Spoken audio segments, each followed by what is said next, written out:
Hey, what's up, people? Welcome back. So today in this video, I'm going to be basically following on from the last video and just elaborating a little bit going forward from that initial insight, because I think there's certain truths that once you accept those, they unfold into many, many other truths. And so that's just what I want to sort of explore here, because this is designed for people who are, have going through this awakening process. And I reckon that awakening process has a lot to do with the recognition of certain core truths. And once you accept those into your life, then your life starts to change sort of radically. So I'm just going to sort of repeat or, go over what that core truth I was outlining in the last video is, which I think most spiritually, awakening people, or, just, it's a truth that you don't have to. It's just, I think, again, it's best to remove even the world's spiritual awakening now from this, because it's just sort of it's become the words become a concept, and that concept is now outdoing its purpose. It's not serving what it needs to, because the core truth of that principle is outside of words. So that word actually undermines our ability to see what it's actually trying to point at. So the basic point, truth that, core truth that really all true philosophies and spiritual practices aim at, or at least hold dear, is the idea that, hey, there is a world that we live in. That world is outside of us, we're a part of it, and it's in the sort of constant process of transformation. And through certain practices, by training our minds and our bodies, we can connect ourselves to that truth, or to the world, in such a way that through our actions we can then affect it. And obviously our actions are always affecting our world. Our thoughts and actions are always affecting our world, but if we're unaware of the sort of texture of that world and the relationship between our thoughts, behaviors, and the effects in the world, then things don't turn out the way we want them to. So the idea of spiritual mastery or personal mastery is the alignment of ourselves with the behaviors and the certain dispositions which will lead us to be able to determine our creation of the world comes out the way that we expect it to. So let's just reiterate all that. Core truth that most spiritual disciplines get at, that most people have a realization that causes this sudden realization that we would call a spiritual awakening, that causes this transformation in our lives, is the idea that, yes, the world outside of us is implicitly connected to us. It's the same for all of us, and we have access to it in such a way that we can affect things. That's the magic, the creation, the manifestation. It's really nothing special or extraordinary. What's extraordinary that this isn't just a given for everyone to understand, or that it's just held deeply within all of us. I think that has something more to do with the way that we're taught, and that teaching is not necessarily designed for our freedom in mind, right? But the point is that we connect with this core truth, with the world, and we can affect it. We can do what we want, and we have access to information. We have abilities to do things in the future, to create things, to make things happen.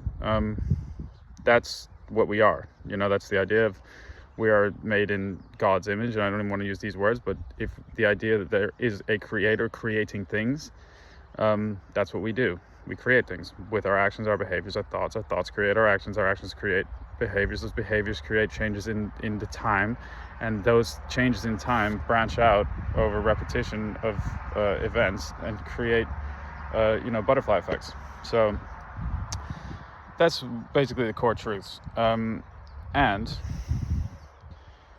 if we look at say the history of Western thinking, starting, say, in like what would say, but just pre the Enlightenment period of, I don't know exactly which century it was, 15th or 16th century. Before the Dark Age, or after the Dark Ages, at the end of the Dark Ages, there was a sort of flourishing and translation of Greek philosophy in churches, right? And that gave rise to the beginning of the institutions of universities as we know them today. It's called scholasticism. And the priests at the time started reading Greek philosophy, Aristotle, Plato, and they started teaching this stuff in alignment with also Christian values. And that basically led to the beginning of what we know now today in the world in terms of all of our thinking was rooted there. Because again, in the Dark Ages, I'm not exactly a historian, so I don't know exactly the details, but the idea is at that point people were very illiterate, mostly farming. I don't know what they believed, but I'm sure they had some pretty good understanding of how to do stuff, because obviously they were surviving without the need of all these machines. They were surviving on their own, which is probably more independent than most people are now. A majority of people were. And then there was a class of, kings, aristocracy, who basically lived off the serfs. Serfs did the work and made the food, and the kings went around and basically coerced everyone into giving them their stuff, saying, we own this land and you have to give us your stuff or we'll kill you. Anyway, at that point, we get the beginning of Greek philosophy coming into the Western minds and connecting with the Christian structure, aristocratic structure that we had. I'm just thinking of basically England and Europe. But of course, I don't know what's going on anywhere else. This is the world that we've sort of inherited. And okay, my point is that if you look, the Greek philosophical systems all basically carried the same truth. If you look at really what it is, all the many forms of Greek philosophy, these are practices to enable us to train our minds and our thinking and our behavior properly so that we can get to higher and higher truths and understanding. The basic point that they're making in all that is like, look, we need to educate ourselves. We use these techniques. We can tune our minds to such an extent that our perception is broad enough to understand things on a much larger scale. From that perspective, collectively, we can make all the decisions together that we need in order to guide humanity towards the right outcomes that we're looking for. And then this is the idea behind democracy. Democracy is the rule by the people, that properly trained, which is possible. There are specific techniques, specific teaching programs, and specific things that we can all engage in that will enable us to be like this. It's not like some magic thing where some people are just able to do and some people aren't. It's if you take on certain principles, you act in certain ways, you do certain things, you're going to have certain outcomes in your physical body. We are a physical body, and our mind is structured in the logic of how we behave in time is structured in our beliefs about the logical framework of reality. If we train that in such a way that is accurate, or at least accurate towards the goal of the best for all humanity, then obviously collectively we can trust ourselves to create the world that we want to have. That's the basic, this is my interpretation. You can think of it what you will, but that's the basic principles behind democracy. You think about, and we're talking, this is talking about how we got to here today, right? And how these core principles have infused in our society and where we're at now with it. So scholasticism is basically pushing certain elements of Aristotelian and Platonic philosophies, teaching it to people in order to basically increase their domination, Christian domination. But obviously this is towards the idea of learning more. There still has a positive idea of wanting to learn more. It's just people weren't very literacy wasn't high. These things need to be translated from Greek. These documents, these principles, ideas came back into the sort of common perception around this time, like 1600s, and then maybe even 1500s. I'm not sure exactly the century, and if you want to put it in the comments, that'd be great. So scholasticism, from that we start to get people who are more educated, and from this education we get people who start to be able to read these things, learning Greek, learning Latin, learning philosophy, and learning certain methods to ascertain the truth. And from that, later on down the line we get the Enlightenment. We get all these different thinkers, like Spinoza, Leibniz, Galileo, all this stuff. All of our sciences, physics, geometry, all this stuff comes from ancient Greece, completely just taken from ancient Greece. All we did was continue the projects that had been outlined by Aristotle. This is a fact, and this is something that's really important for people to understand now, is that when it comes down to the principles that led people to actually create these sciences, that's basically not really studied now. No one really cares about philosophy in terms of first principles, which is what we're basically doing here in a way. But we basically took the sciences that existed and elaborated on those and created all these sort of, cool technological stuff and whatever. But the underlying principles have not been addressed, which means that in terms of course correction or understanding why we're doing what we're doing, or even if it's valid to continue doing what we're doing in the way that we're doing it, if it goes towards if it's going towards, again, we sort of eliminated the ideas of higher truths and stuff like that. And that all came, again, maybe we'll go through this with the scientific revolution and stuff like that, which came from Enlightenment thinking, which came from, again, the infusion of Greek philosophy into the Western Christian world. But the point being, if you go to the Enlightenment period, like German idealism, stuff like that, Immanuel Kant, at this point is really where we get the sort of the seed thoughts for the modern world. And I mean, I'm just throwing out Kant. I'm not saying it's all Kant. There's John Locke, Hume, who both came from England and Scotland, and Thomas Hobbes. That's basically the roots of much of the political philosophy. The scientific revolution happened. There's all these scientists who I study philosophy mostly, so I didn't look really into much about scientists except for where the transfer point. There was a point where philosophers became known as scientists because they were mathematicians also, and that those mathematics led them to make postulations about reality that we then took to become physics. People like Isaac Newton, who were doing astronomy by calculating movements of bodies. That all comes from that comes from ancient Greece. This is just, they said it was the quadrivium. There was and I might fuck this up, I don't care. It was there's arithmetic, and then there's arithmetic in space, which is geometry. Then there's arithmetic, and then arithmetic in time is music. Arithmetic in space is geometry, and geometry in time is astronomy, meaning that you first learn about how the numbers work in ratios, and then you do that in time. You learn how to make rhythms in time, which is music, and then you learn about geometry, which is the three-dimensional movements of objects, and then or three-dimensional charting of objects mathematically. It's a language, maths, and then that geometry in time is the movement in space of objects, being astronomy, because you use those sort of principles in order to chart the movements of the stars and all that and stuff. But anyway, the point of that was that at this crossover point is where people like Isaac Newton, who he's considered the father of physics, which is basically like one of the most important belief systems of our world right now. But fundamentally, he was doing philosophy. He was doing maths as well, but he was a philosopher as well. And he was still holding on to these more abstract metaphysical ideas, which are necessarily inception points for science that we still use.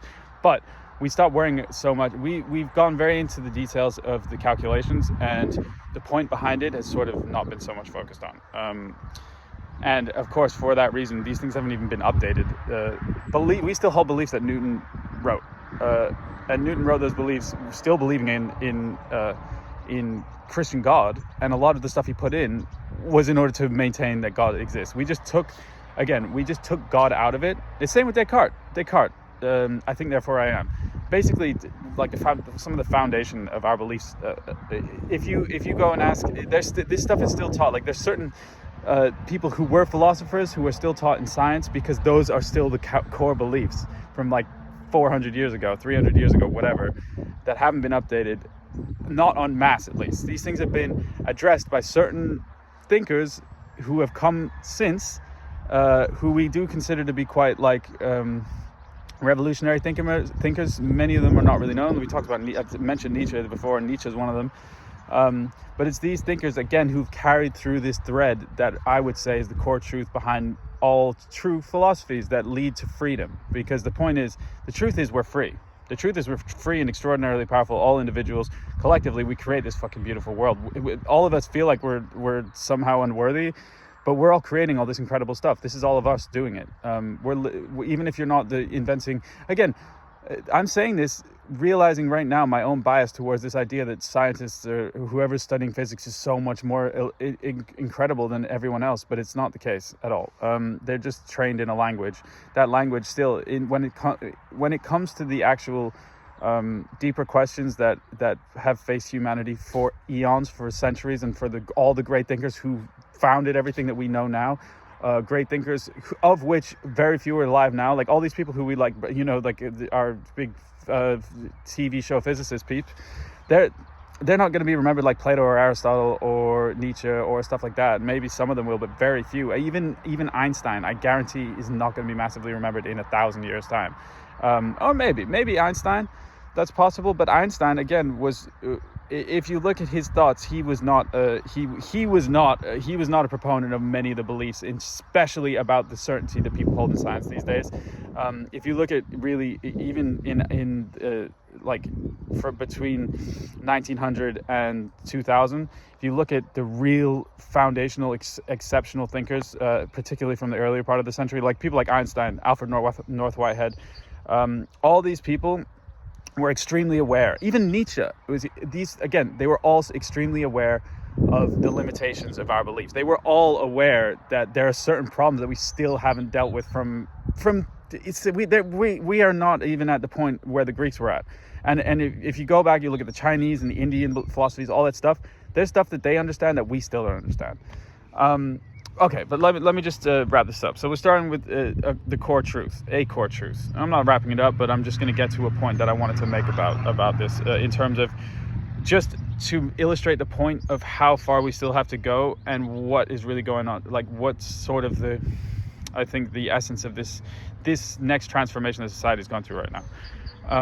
So we have this history of Greek philosophy coming into the West and giving us our pretty much all of our great things that we've done have just been elaborating on Aristotle.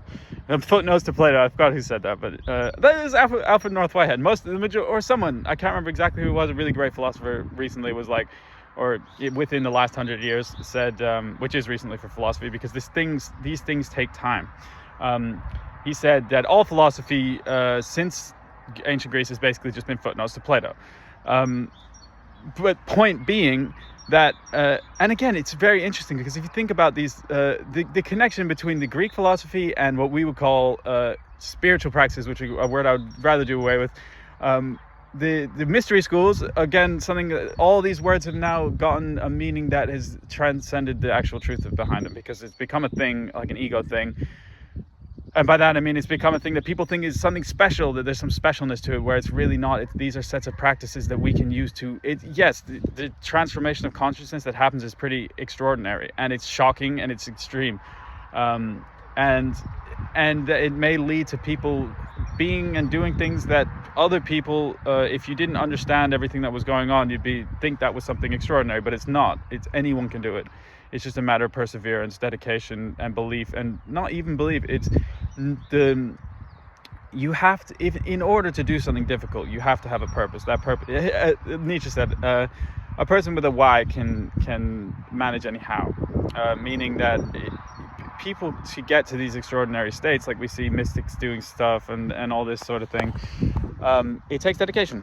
And you would need to see the reason for it behind it, to even dedicate yourself to that. Now, returning. Okay, just one thing that we can take from these core truths. Okay, say, and as an illustration of how these things really should be manifesting in society, we take ancient Greece, a place that was people were trained in these arts, thinking the right way to interact between mind, body, and the universe in order to create good, or to activate higher potentials in human beings. And what did they create? They created democracy, and of course, their concept of democracy was obviously it wasn't all amazing, because they did still have slavery and stuff, but there was an educated class of people who were educated in a certain way, whereby they would go together, they would discuss the issues, they would all join in discussions on issues that directly affected them and their families and their people, and then they would debate. And because of their training and their abilities to see the truth, they would come to conclusions that ideally would be the best for the whole, because the point is, if there is a core truth and it's out there and we can access it, if we become sufficiently impersonal in our thinking and measured in our emotions, unselfish as well, all these sorts of things, then naturally the conclusions are self-evident for anyone we can all be in agreement about many things, if we're taking emotional trauma and all this stuff out of the situation of our own brains. Now, they created democracy, right? And we then, here you see the circle back. Greek philosophy came to the Western world, Europe and stuff, in say the 1500s or something around then. Everyone started learning it. Those ideas infused out, and then we get a undermining of the church and everything, right? We get as a symbol being America's creation, right? America created a form of democracy because they were all educating themselves philosophically, and they realized, oh yeah, no, we can make these decisions ourselves. We've already gone to America, to this other continent, and we've supported ourselves. We've started these homesteads. We're feeding ourselves. We're actually now supporting the economy in England, our mother country, and all we're having to do is pay tax. It doesn't make sense. They're being imposed on by an external force which is threatening to kill them if they don't pay them. Still, like serfs, and like many people still, potentially. So, what did they do? They created representative democracy. And what is let's just analyze what this means, because what I'm saying is this is an example of how this core philosophical truth, which we would associate with all of the basically true spiritual teachings or philosophies or whatever the word is you want to use, is about essential humans' freedom and ability to act as by definition, by nature. We all are here in order to influence the becoming of forms and the pursuing of the best, highest good. That's what we're here for. That's our natural birthright, is that we have the right to make the decisions based on our own discernment. We all have a special, we'll add a special little touch to it, but discerningly we can come together to come to the conclusions and make the decisions that we need to do the best for all of us and our families, right? That's the basic point. They made representative democracy, which is structured like this, right? There was the colonies, and each colony elected a representative to go to a central place with the sort of queries of their people, to then discuss, to make decisions, to come to a conclusion about what would be best for everyone. They'd go and they'd talk and back again, and then they'd make these decisions, and things would be set, because there are certain things that affect everyone. There's local issues which can be dealt with locally. Then there's more larger scale issues that need to be communicated about, because they affect everyone. Okay, that basically was created because of the nature of their material situation, right? They're living in diverse colonies, separated. The only way to transmit the information, to say these are our needs here in Connecticut, to someone in Virginia, but we still have something that's common. The only way to do that is to write it down and to send it on a piece of paper, or to send it in someone's brain who can go and talk for the people who you trust. It's a matter of communication, because what we're trying to do is facilitate the communication, the decision-making process between all the people who are involved, right? Who are at distance, which means by the nature of our physical bodies, we can't communicate. Now, applying everything to these days now, and we can understand some of the issues that are going on, right? And this is just applying one key principle, which is basically the core principle, I think, which is when we say that there's an awakening going on, a mass awakening, and we see that it's going to lead to something good. This is the fact, is that when everyone is realizing and has come to the point of, and again, later on and down the line, we'll get to all practices and principles, but this is just an interesting example, right? So when everyone's at the point where we're saying, yeah, I can decide for myself what I want. I just need the information, and I've given the information, I'll make the decision, and I trust that the people around me can do the same, and I trust that everyone can be fair and kind and stuff like that.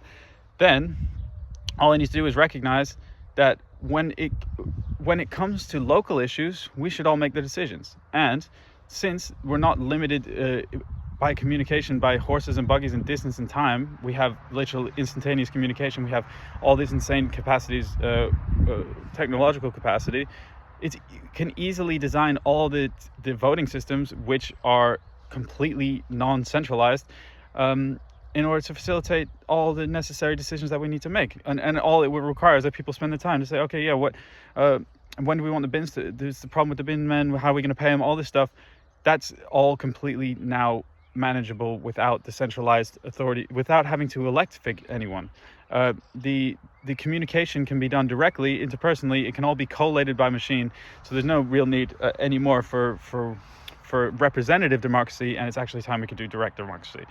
And now, that's just an interesting point, and it's something that I wanted to get across because it's something that I've been thinking since Occupy Wall Street in 2012. Again, like I said, this is sort of one of the core insights. This is one thing that sort of began my process that happens where you realize, oh, things aren't right. How could they be different?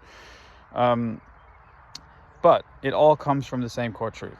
That we can make our own decisions, and that's an internal thing that we all need to get to, and that's the point of the spiritual practices, right? Is there are techniques, there are many techniques, but if you look at essentially what they are much the same, because there is a certain way that we should be and we should act if we want to be as connected as possible to reality and what's going on. That reality, since it's shared, since we're all a part of a larger reality, it's clear between all of us, and there's no argument necessary. Arguments and all that comes from personal desires, from personal needs, from needs, which are needs of human nature.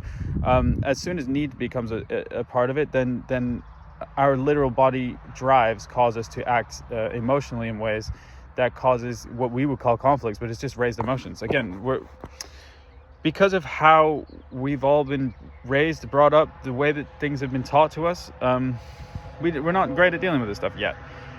But amazingly, since, as we're saying, all the technologies come and all the information from thousands of years, from all the countries is now available in one place, it's very clear. And this is at root, I think the cause, or at least a major aspect of this flourishing of knowledge. Of course, there's a direct download that happens to a lot of people, and it will happen probably to you, or has happened to you maybe, if you're along this path, but the information has to be there for you to put together. So, like, I think in the past, the sort of the root of the adept, there were these certain people who discovered certain things because they had a broad enough knowledge base. They'd done enough research, they'd read enough books to get a large enough picture. And it doesn't need to be through books. Like, there's people in all walks of life who have this, but the fact is that they looked around enough to get a picture that was large enough that allowed it all to condense and get that lightning strike of where things all come together and you get that big moment. Now, because of the advent of the internet and the basically correlation of all the data that we have available left, still accessible, except for all the stuff in the Vatican, who knows what's in there? It'd be cool to know. But all the historical documents of thinking, then this process, this sort of snap insight moment that we call, a spiritual awakening, or I don't even know what you call it, can happen to a lot more people now, and it is happening right now to a lot of people. And again, what will that lead to is the understanding and just the basic desire to make your own decisions, and the trust in other human beings to do the same, respect for each other, love for each other, which will lead, obviously, to the creation of the systems that we need to make our own decisions and to facilitate them in a way that can't be corrupted by people who are not training in these same ways or who don't have the desire to do good. So I hope you guys enjoyed this one. If this is interesting to you, and I'm sure they'll become much more focused and whatever, but do please subscribe to the channel, like it, share it, whatever, because I got no followers and I would like to get some, because I just want this information to get out. I think all of us who are on the true path are in the same boat, and we're all just trying to keep it going, stay positive, stay motivated, and hold on to the good long enough that it becomes the world. So anyway, just another interesting point about the way that there is one core truth in all the philosophies pretty much, and that is pretty much what created any idea that we have of freedom now, and that because we're failing to acknowledge the key cause that led to the having of these knowledges that we've taken, say, from ancient Greece, the actual study of philosophy. We're failing to see that for all of the great illusions that we have about being so free, we're actually not, because we're not understanding the key core principles, and if we were, then we'd be using our technology to put that into practice by creating the freedom that we all want to see and all deserve as our birthright. This is what human beings, this is our rights. And we can get into that. I didn't even get into John Locke and stuff, but it's gonna take a long time to get all this information out. Anyway, lots of love to you all, respect, have a great day, and see you next time.